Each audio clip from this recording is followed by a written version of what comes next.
কেমন আছো বন্ধুরা? আশা করি এই গরমে সকলে ভালো আছে। দেখো, আমার সাজগোজ দেখেই তো বুঝতে পারছো তোমরা যে আমি যাব একটা অন্নপ্রাশন বাড়িতে। তো সেই এত ঘাম হচ্ছে যে মানে সাজগোজ করতে পারছি না।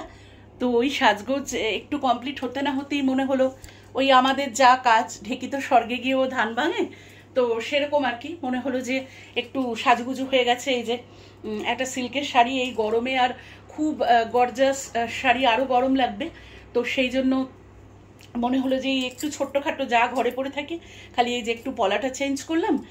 আর ওই ঘরে তো সাধারণত রূপোর আংটিগুলো পরে থাকি, একটু দুটো সোনার আংটি যা ওই ঘরে টুকিটাকি ছিল পরে ফেললাম। আর একটু এই যে এরকমভাবে একদম সিম্পল, মানে ওই ভরা গলার মধ্যে কিছুতে আর মানে পাচ্ছি না। এক তো তোমার এই মানে এসি চলছে, তাও তোমরা আমার মুখ চোখ দেখে বুঝতে পারছো যে আমি কীরকম পরিমাণে ঘামছি আর কি। এত গরম লাগছে, মানে চিন্তার অতীত।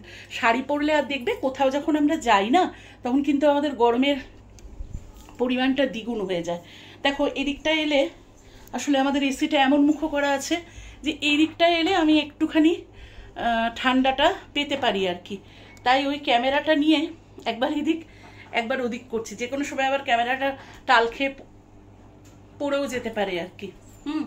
তো এই হলো ব্যাপার। তা মনে হলো যে সেজে গুজেছি যখন, তাহলে কেননা আমার বন্ধুদের সাথে একটু শেয়ার করি আমাকে শাড়িটা পরে কীরকম লাগছে। কমেন্ট করলে আমার খুব ভালো লাগবে। আর এই শাড়িটা দেখো, এই শাড়িটার নাম হচ্ছে মাসরু সিল্ক। এই দেখো, এর জড়িটা, শাড়িটার জড়িটা হচ্ছে এরকম টাইপের, আর গায়েও তোমার এই যে জড়ির পাড় আছে, আশা করি দেখতে পাচ্ছ, পাড় আছে, আর এরকম ছোট ছোট বুটি আছে।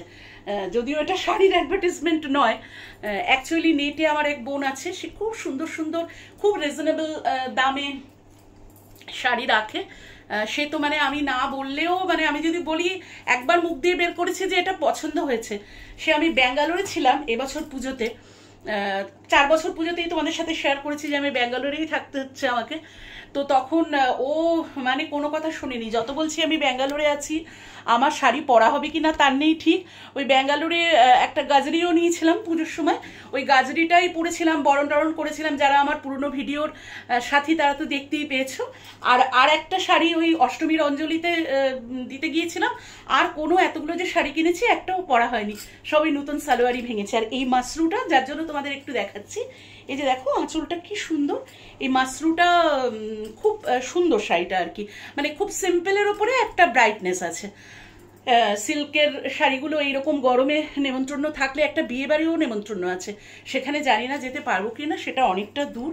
তো আমি যেহেতু নিজের, আমার শরীরটাও তো ভালো না, আমি ওই খুব এই গরমের মধ্যে সাজগোজ করে নিমন্ত্রণ বাড়ি যাওয়া দেখো খুব বেশি, মানে খুব কষ্ট হয় আমার শারীরিকভাবে। আবার এদিকে দেখো, যেহেতু আমি ব্যাঙ্গালোরে থাকাকালীন আমি কিন্তু, মেয়েটা অসুস্থ ছিল বলে আমি তো টানা 2 বছর ব্যাঙ্গালোরে ছিলাম।